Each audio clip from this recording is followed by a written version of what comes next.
जय हिंद साथियों, नमस्कार। एक बार फिर से आप सभी का स्वागत है आज की इस क्लास में। साथियों, हम लोग देख रहे थे पॉकेट जीके सामान्य ज्ञान की जो बुक है खान सर की। तो साथियों, इसको हम लोग लाइन बाय लाइन देख रहे थे। तो इसके पहले हमने आपको 3 टॉपिक पढ़ा दिए हैं और आज साथियों हम लोग पढ़ने वाले हैं चौथा टॉपिक, जिसका नाम है वैदिक सभ्यता। साथियों, जो वैदिक सभ्यता है ये 1500 से लेकर के 600 ईस्वी पूर्व तक का जो काल था, इसको जो है वैदिक सभ्यता के नाम से जाना जाता है। और इसको जो है साथियों हम लोग आज बहुत ही आसान भाषा में पढ़ने वाले हैं। साथियों, आपको जो है इस क्लास को एक बार देखना है और इसके बाद जो है आपको बार बार इस क्लास को देखने की आवश्यकता नहीं पड़ेगी।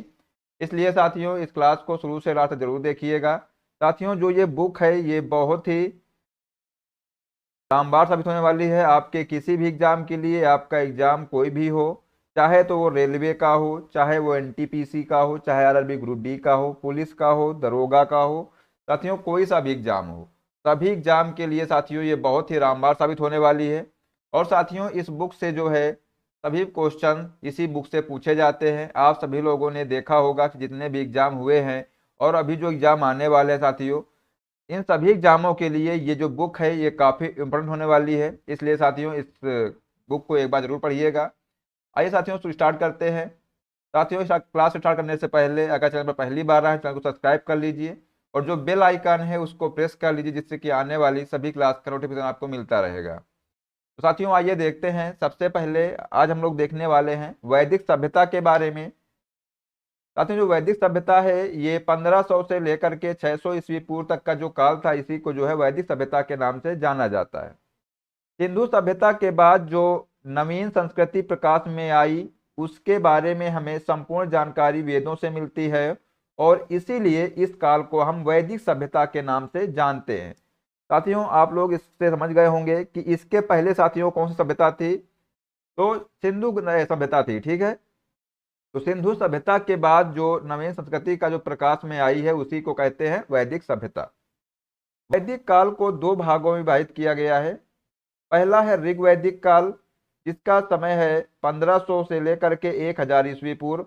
और दूसरा है साथियों उत्तर वैदिक काल। जो उत्तर वैदिक काल है साथियों, इसका जो कार्यकाल है ये जो है 1000 से लेकर के 600 ईस्वी पूर्व तक का समय है। इसी को उत्तर वैदिक काल के नाम से जाना जाता है। बात कर लेते हैं साथियों ऋग्वैदिक काल की। साथियों, जो ऋग्वैदिक काल है ये आर्यों का आगमन 1500 ईस्वी पूर्व के पहले का है।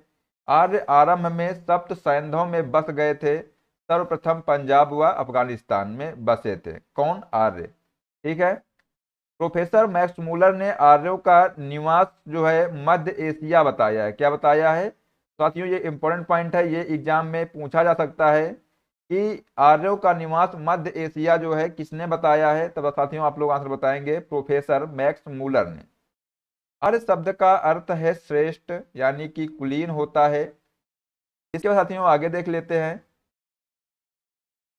आगे साथियों में बताया गया है कि इस सभ्यता के संस्थापक आर्य थे। साथियों, जो वैदिक सभ्यता है इस सभ्यता के संस्थापक थे आर्य थे। वैदिक सभ्यता, इसीलिए इसे कभी कभी आर्य सभ्यता भी कहा जाता है। वैदिक सभ्यता मूलतः ग्रामीण थी। आर्यों का आरंभिक जीवन मुख्यतः पशुचारण का था और कृषि उनका गौण धंधा था, ठीक है। आर्यों की भाषा मूलतः संस्कृत थी। ये पॉइंट साथियों याद रखिएगा कि आर्यों की भाषा क्या थी। अगर आपसे पूछा जाए तो आप लोग बताएंगे कि संस्कृत थी। आर्यों का इतिहास मुख्यतः हमें वेदों से ज्ञात होता है और सिंधु आर्यों के लिए सबसे महत्वपूर्ण नदी थी। जो सिंधु नदी थी ये आर्यों के लिए सबसे महत्वपूर्ण नदी थी तथा सबसे पवित्र नदी साथियों ये सरस्वती को मानते थे। तो अगर आपसे पूछा जाए कि आर्यों की सबसे पवित्र नदी कौन थी, तब साथियों आप लोग आंसर लगाएंगे सरस्वती नदी। और ऋग्वेद के नदी सूक्त में सरस्वती को नदी तमा कहा गया है। ये भी साथियों इंपॉर्टेंट पॉइंट है, इसको भी आप लोग याद रखिएगा कि जो ऋग्वेद में नदी सूक्त में सरस्वती को क्या कहा गया है। तब साथियों आप लोग आंसर लगाएंगे नदी तमा। इसके बाद साथियों आगे देखते हैं। ऋग्वैदिक काल का समाज कबीले के रूप में संगठित था और ऋग्वेद में अफगानिस्तान की नदियों का भी उल्लेख है। ऋग्वेद में एक पर्वतमाला मुजवंत हिमालय का उल्लेख भी मिलता है। ऋग्वेद में गंगा व सरयू नदी का उल्लेख एक बार मिलता है और यमुना नदी का उल्लेख 3 बार लिया गया है। साथियों, अगर आपसे पूछा जाए कि यमुना नदी का उल्लेख ऋग्वेद में कितनी बार किया गया है, तो साथियों आप लोग आंसर लगाएंगे 3 बार किया गया है। इसलिए साथियों ये भी आप लोग याद रखिएगा। इसके बाद साथियों आगे बात करते हैं ऋग्वैदिक कालीन नदियों के बारे में। साथियों जो ऋग्वैदिक कालीन नदियां थी इनके बारे में देख लेते हैं, जो प्राचीन नाम थे और आधुनिक नाम। साथियों जो विपाशा है, व्यास नदी को विपाशा कहा जाता था, प्राचीन नाम इसका विपाशा था व्यास का। साथियों जो झेलम नदी थी इसका प्राचीन नाम था वितस्ता। सतलज नदी का प्राचीन नाम था सतुद्री।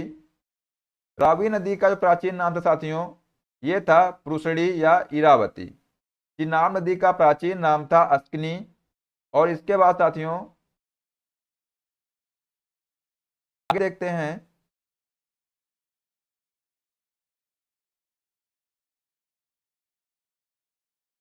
स्वात नदी है, इसका जो है प्राचीन नाम था सुवस्तु या सुवास्तु। सिंधु नदी का प्राचीन नाम था सिंध नदी का प्राचीन नाम था सिंधु। कुर्रम कुर्रम का था कुरुभ। गंडक साथियों सदानीरा के नाम से जानी जाती थी और जो घग्घर है ये सरस्वती या दृष्टद्वती के नाम से जानी जाती थी। काबुल नदी साथियों ये कुंभा के नाम से जानी जाती थी और जो गोमल नदी है ये गोमती या फुलहर के नाम से जानी जाती थी।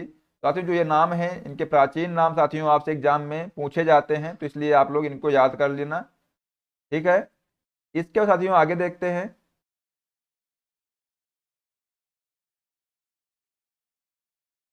कि सत्तात्मक परिवार आर्यों के कबीलाई समाज की बुनियादी इकाई थी। ठीक है साथियों, जो पितृसत्तात्मक परिवार था ये जो है आर्यों के कबीलाई समाज की बुनियादी इकाई थी।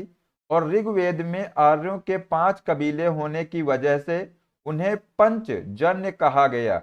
और ये अनु, भय, पुरु, तुर्वस और यदु, ये जो है 5 नाम थे। जो 5 कबीले थे ये इनके नाम थे। ग्राम, विष और जन में उच्चतर इकाई है। ये ग्राम संभवतः कई परिवारों के समूह को कहते थे।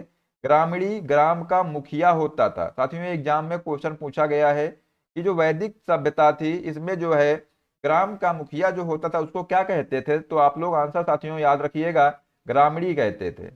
विष जो है साथियों कई गांवों का समूह, इसका प्रधान विषपति कहलाता था। जन अनेक विषयों का समूह, उसके अधिपति को जनपति यानी राजा कहा जाता था। इसके साथियों आगे देखते हैं देश या राज्य के लिए राष्ट्र शब्द आया था। राजा का पद वंशानुगत नहीं होता था, राजा को गोप कहा जाता था। साथियों ये भी याद रखिएगा कि राजा को क्या कहा जाता था वैदिक काल में, तो आप लोग बताना, गोप कहा जाता था। ऋग्वेद में सेनानी यानी सेनापति, पुरोहित शासकीय पदाधिकारी थे जो राजा की सहायता के लिए थे। राजा की सहायता हेतु 12 मंत्री होते थे जिन्हें रत्नी कहा जाता था। क्या कहते थे? रत्नी। इसमें सूत, रथकार और करमार पदाधिकारी थे। साथियों जो राजा के जो सहायता हेतु 12 मंत्री होते थे इनको क्या कहा जाता था? साथियों इनको जो है रत्नी कहा जाता था। क्या कहते हैं? रत्नी कहा जाता था। ये आप लोग याद रखिएगा, इंपॉर्टेंट है।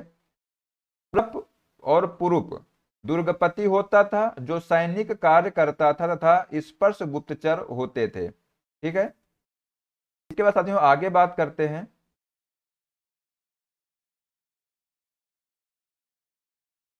साथियों जो वाजपति होता था ये गोचर भूमिका अधिकारी व कुलप परिवार का मुखिया होता था। कौन? वाजपति। तो ये भी याद रखना।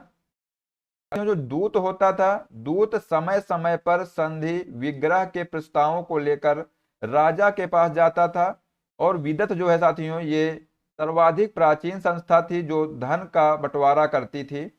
सभा साथियों वरिष्ठ एवं कुलीन लोगों का समूह था। इसका ऋग्वेद में 8 बार उल्लेख किया गया है। तो साथियों जो ये नाम दिए हुए हैं ना इनको आप लोग अच्छे से याद कर लेना, क्योंकि एग्जाम में साथियों इन्हीं से क्वेश्चन बनता है।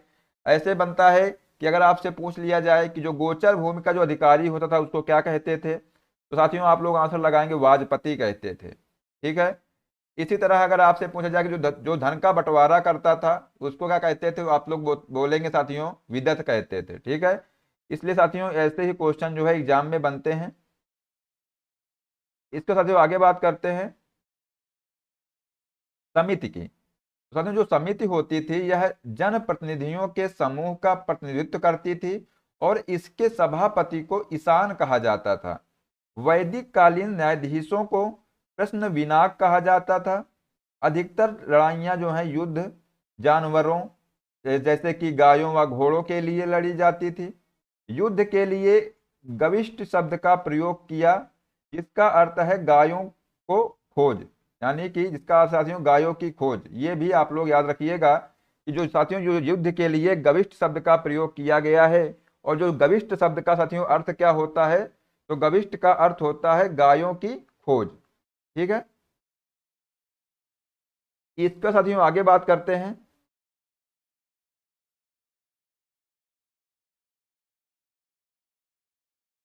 आगे साथियों दिया गया है इसमें कि ऋग्वेद के 7वें मंडल में 10 राज युद्ध का वर्णन है जो सुदामा व 10 जनों के मध्य लड़ा गया। पुष्करी यानी जो रावी नदी इसी को साथियों बोलते थे पुष्करी नदी के तट पर जिसमें सुदास विजयी हुआ था। ठीक है। तो आप लोग साथियों यहाँ पे याद रखना कि जो यहाँ पर ऋग्वेद के जो 7वें मंडल में जो चर्चा की गई है, तो ऋग्वेद में 7वें मंडल में दशराज युद्ध का वर्णन है। ठीक है। किसका वर्णन है? दशराज युद्ध का साथियों ऋग्वेद में उसका वर्णन किया गया है।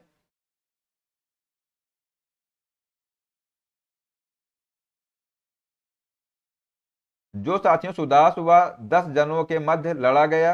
पुष्करी यानी जो रावी नदी का जो प्राचीन नाम था पुष्करी था। नदी के तट पर जो है इसमें सुदास विजय हुआ। साथियों जो आर्य पितृसत्तात्मक संयुक्त परिवार या समाज के थे, जो आर्य थे साथियों ये पितृसत्तात्मक या संयुक्त परिवार के थे। ठीक है। संयुक्त परिवार या समाज के थे। ऋग्वेद में समाज 4 वर्गों में था। जो ऋग्वेद जो समाज था साथियों ये 4 वर्गों में था। तो ये भी साथियों आप लोग याद रखिएगा। ठीक है। ऋग्वेद में समाज 4 वर्गों में था और वर्ण व्यवस्था कर्म आधारित थी। ये ब्राह्मण क्षत्रिय वैश्य और शूद्र। साथियों जो ऋग्वेद में समाज जो है 4 वर्गों में था, ये इनका नाम क्या था? तो ब्राह्मण क्षत्रिय वैश्य और शूद्र। साथियों हमने आपको इस पढ़ाया हुआ है ऋग्वेद में। ठीक है। तो आपको मालूम होगा कि साथियों जो ऋग्वेद के पुरुष सूक्त में चारों वर्णों का उल्लेख किया जा मिलता है। हालांकि 10वां मंडल बाद में जोड़ा गया। महिलाओं को शिक्षा का अधिकार था। ये भी आप लोग साथियों याद रखिएगा कि जो वैदिक काल में साथियों जो महिलाओं को शिक्षा का अधिकार था। ठीक है। इसके साथियों आगे देखते हैं। विधवा विवाह होता था और बाल विवाह पर्दा प्रथा तथा सती प्रथा जैसी बुराइयां नहीं थी वैदिक काल में। ठीक है।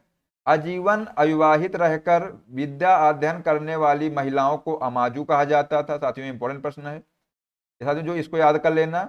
अगर आपसे पूछा जाए कि जो आजीवन अविवाहित रहकर विद्या अध्ययन करने वाली जो महिलाएं थी इनको क्या कहा जाता था, तब साथियों आप लोग आंसर लगाएंगे अमाजू कहा जाता था। विवाह के समय मिलने वाले उपहार को वहतु कहा जाता था और ऋग्वेद में घोषा अपाला सिकता व लोपा मुद्रा विदर्भ राज की कन्या राजकुल में उत्पन्न अगस्त ऋषि की पत्नी आदि विदुषी महिलाएं थी और विफलता एक योद्धा महिला थी। ठीक है। साथियों ये भी आप लोग याद रखिएगा कि जो विफलता है विफलता एक योद्धा महिला थी। ठीक है। इसके बाद साथियों आगे देखते हैं। पैसों के लिए पढ़ाने वाला जो जीविकोपार्जन गुरु जो होता था उसे उपाध्याय कहा जाता था या उपाध्याय कहलाता था। आर्य मूलतः शाकाहारी थे और पेय पदार्थों में सोमरस का पान करते थे। साथियों जो आर्य थे वो शाकाहारी थे और जो पेय पदार्थ साथियों पेय पदार्थों के रूप में वो सोमरस का पान करते थे, यानी सोमरस का उपयोग करते थे। आर्य 3 प्रकार के वस्त्र धारण करते थे। अधो वस्त्र, उत्तरी वस्त्र और अधिवास। अंदर पहनने वाले वस्त्रों को साथियों नीवी कहा जाता था। ये भी आप लोग साथियों याद रखना जो अंदर पहनने वाले वस्त्रों को क्या कहा जाता था? नीवी, नीवी कहा जाता था। ठीक है, इसका साथियों आगे देखते हैं। गाय को अगन्या, ना मारने योग्य, अगन्या मतलब होता है साथियों ना मारने योग्य माना जाता था। इनका मुख्य व्यवसाय पशुपालन एवं कृषि था। इनका प्रिय पशु जो है साथियों गाय व घोड़ा था। किसका? आर्यों का। साथियों जो आर्यों का प्रिय पशु जो होता था वो गाय व घोड़ा था। वस्तु विनिमय द्वारा लेन देन करते थे और मुद्रा प्रणाली नहीं थी। व्यापार के लिए बाहर जाने वाला व्यक्ति पणी कहलाता था। क्या कहलाता था? जो व्यापार के लिए साथियों जो बाहर जाता था, जो बाहर जाने वाला जो व्यक्ति था उसको पणी कहलाता था वो। और ऋण देकर ब्याज लेने वाले को वेंकनाट यानी सूदखोर कहा जाता था। ठीक है, लोहा धातु की खोज आर्यों के द्वारा की गई और जिसे श्याम अयस्क कहा जाता था। तो साथियों ये इंपॉर्टेंट पॉइंट है, इसको आप लोग नोट कर लीजिए। तो साथियों जो लोहा है, लोहा धातु की खोज सबसे पहले आर्यों के द्वारा की गई थी, जिसे श्याम अयस्क कहा जाता है। इस साथियों आगे देखते हैं। आर्यों थे ये प्राकृतिक बहुदेववाद, एकाधिदेववाद, एकेश्वरवाद एवं निर्गुण भक्ति में विश्वास रखते थे। ऋग्वेद वैदिक भारत का राजनैतिक ढांचा इन चार आरोही क्रम में बंटा था। तो साथियों क्रम कौन कौन सा था? साथियों जो कुल होता था इसको कुलपा यानी कुलपा प्रधान होता था। ग्राम को जो प्रधान जो साथियों जो ग्राम होता था, ग्राम का जो प्रधान होता था उसे ग्रामणी कहते थे। और जो कुल का प्रधान होता था साथियों उसको कुलपा कहते थे। ठीक है, ये आप लोग याद रखिएगा साथियों। इनसे जो है क्वेश्चन बनता है कि जो कुल होता है साथियों, कुल का जो है प्रधान कौन होता था, तो आप लोग साथियों आंसर लगाएंगे कुलपा। और जो साथियों ग्राम होता था, ग्राम का जो प्रधान होता था उसके कहते थे ग्रामीणी। ठीक है, इसके बाद साथियों आगे है विष। जो विष है साथियों, विष का जो प्रधान होता था उसको विषपति कहते हैं। और जो जन है, जन का प्रधान जो है उसको गोप या राजा कहते हैं। ठीक है, तो ये भी आप लोग याद रखना कि जन का जो प्रधान होता था उसको गोप या राजा कहते हैं। ये नाम आप लोग याद रखिएगा।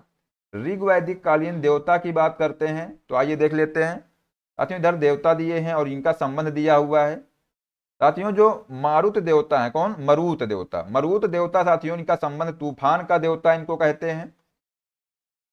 कुछ रुद्र देवता को पशुओं का देवता कहा जाता है। इसका आगे देखते हैं। आगे सोम देवता जो साथियों होते थे इनको वनस्पति देवता कहा जाता था। किसको? सोम को। इंद्र को साथियों युद्ध एवं वर्षा का देवता कहा जाता था। उषा को प्रगति, भोरम या उत्थान देवी कहा गया। और अग्नि को देवता एवं मनुष्यों के बीच मध्यस्थ बताया गया है। और साथियों जो देव है, देव को आकाश का देवता कहा गया है। और अश्विनी को साथियों विपत्तियों को हरने वाला देवता कहा गया है। और वरुण साथियों, वरुण का जो संबंध है वो जल के देवता से है। ठीक है साथियों, ये जो है ये भी आप लोग याद रखिएगा। और ये लास्ट साथियों है, लास्ट है, इनका नाम है विष्णु। साथियों जो विष्णु देवता थे ये जो है विश्व के संरक्षक एवं पालनकर्ता के नाम से साथियों उनको जाना जाता था। किसको? विष्णु देवता को। साथियों ये भी आप लोग याद रखिएगा। इस बात कर लेते हैं उत्तर वैदिक काल की। साथियों जो उत्तर वैदिक काल है ये जो है 1000 से लेकर के 600 ईस्वी पूर्व तक का जो काल है इसको उत्तर वैदिक काल के नाम से जाना जाता है। साथ ही हम लोगों ने पढ़ा ऋग्वैदिक काल। ठीक है, अब आइए देख लेते हैं उत्तर वैदिक काल। जिस काल में सामवेद, यजुर्वेद और अथर्ववेद तथा ब्राह्मण ग्रंथों, आरण्यकों एवं उपनिषदों की रचना हुई उसे उत्तर वैदिक काल कहा जाता है। ठीक है, तो आप लोगों को समझ में आ गया होगा कि जिस काल में सामवेद, यजुर्वेद, अथर्ववेद तथा ब्राह्मण ग्रंथों, आरण्यकों एवं उपनिषदों का जो रचना हुई है उसे उत्तर वैदिक काल कहा गया है। ठीक है, तो आप लोग यहाँ से समझ गए होंगे। और साथियों जिसमें ऋग्वेद से संबंधित था उसे हम ऋग्वैदिक काल के नाम से जानते हैं। ठीक है, आगे लेते हैं साथियों इसमें आगे क्या दिया हुआ है। उत्तर वैदिक काल साथियों 1000 ईस्वी पूर्व से लेकर के 600 ईस्वी पूर्व तक का जो समय था उसको जो है उत्तर वैदिक काल के नाम से जाना गया। इस काल में सभ्यता का केंद्र पंजाब से बढ़कर के कुरुक्षेत्र यानी दिल्ली और गंगा यमुना दोआब का उत्तरी भाग में आ गया था। ठीक है, कब? उत्तर वैदिक काल में। इस संस्कृति का मुख्य केंद्र था मध्य देश था और उत्तर वैदिक काल में सिंधु, उसकी सहायक नदियां सरस्वती व अफगानिस्तान की नदियों का भी उल्लेख मिलता है उत्तर वैदिक काल में। राजा का पद जो है महत्वपूर्ण, गरिमामयी एवं वंशानुगत हो गया था उत्तर वैदिक काल में। ठीक है, ये भी आप लोग याद रखिएगा कि जो राजा का पद था वो महत्वपूर्ण, गरिमामयी और साथियों वंशानुगत हो गया था। ठीक है, तो ये भी आप लोग याद रखना। इस साथियों आगे देखते हैं। इस काल में राजा विशेष अवसरों पर यज्ञों का आयोजन करवाता था। राज्याभिषेक के समय राजसूय यज्ञ तथा अश्वमेघ यज्ञ एक साम्राज्यवादी यज्ञ होता था। उत्तर वैदिक काल में सम्राट यानी राजा का हल चला राजा जो है साथियों, सम्राट जो है हल चलाता था एवं रानियों के घर पर जाता था भोज के लिए। ठीक है, तो साथियों जो उत्तर वैदिक काल में जो राजा होता था वो हल चलाता था एवं रानियों के घर पर जाता था भोज के लिए।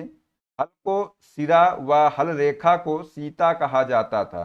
साथियों ये इंपॉर्टेंट पॉइंट है, इसको आप लोग याद रखना कि जो हल होता था उसको जो है हल को सिरा व हल जो रेखा होती थी उसको सीता कहा जाता था। यहाँ साथियों निष्क एवं गाय द्वारा व्यापार होता था। इसके द्वारा निष्क एवं गाय द्वारा व्यापार होता था और यह वस्तु विनिमय का प्रयोग करते थे। किसका प्रयोग करते थे साथियों? यह जो है वस्तु विनिमय का प्रयोग करते थे। इसके साथियों आगे देख लेते हैं। आगे की गई है, इस काल में वर्ण व्यवस्था जन्म आधारित होती थी और कुल एवं गोत्र शब्द का प्रयोग होता था। किसका प्रयोग होता था? कुल एवं गोत्र शब्द का प्रयोग होता था। उत्तर वैदिक काल में इंद्र और अग्नि के स्थान पर प्रजापति जो देवकुल में सृष्टि के निर्माता थे उनको सर्वोच्च स्थान प्राप्त हो गया और यज्ञ एक ऐसी नौका है जिस पर भरोसा नहीं किया जा सकता। यह मुंडकोपनिषद से लिया गया है। शूद्रों के देवता को पुसन कहा गया है। ठीक है, तो ये आप लोग याद रखिएगा साथियों, जो शूद्रों के देवता हैं उनको पुसन कहा गया है और साथियों जो अग्नि के स्थान पर प्रजापति जो देवकुल में सृष्टि के निर्माता थे उनको सर्वोच्च स्थान प्राप्त हो गया। बृहदारण्यक उपनिषद में गार्गी एवं यज्ञवल्क्य का संवाद मिलता है। साथियों ये एग्जाम में क्वेश्चन पूछा भी गया है कि गार्गी एवं यज्ञवल्क्य जो है इनका संवाद किस उपनिषद में मिलता है। साथियों आप लोग याद रखिएगा कि जो बृहदारण्यक उपनिषद है इसमें साथियों गार्गी एवं यज्ञवल्क्य का जो है संवाद मिलता है। ठीक है साथियों, तो आप लोग ये याद रखिएगा। इसके साथियों आगे है, इसे बताया गया है कि उत्तर वैदिक काल में 1000 BC के आसपास जो है साथियों लोहे की खोज हुई तथा कौशाम्बी नगर में पक्की ईंटों का प्रयोग किया गया है। साथियों ये भी आप लोग याद रखिएगा कि उत्तर वैदिक काल में जो है 1000 BC के आसपास साथियों क्या हुआ?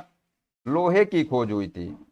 इसके पहले साथियों हम लोगों ने पढ़ा था सिंधु घाटी सभ्यता, उसमें लोहे की खोज नहीं हुई थी। लोहे से जो है सिंधु घाटी के लोग जो है सिंधु सभ्यता के लोग साथियों परिचित नहीं थे।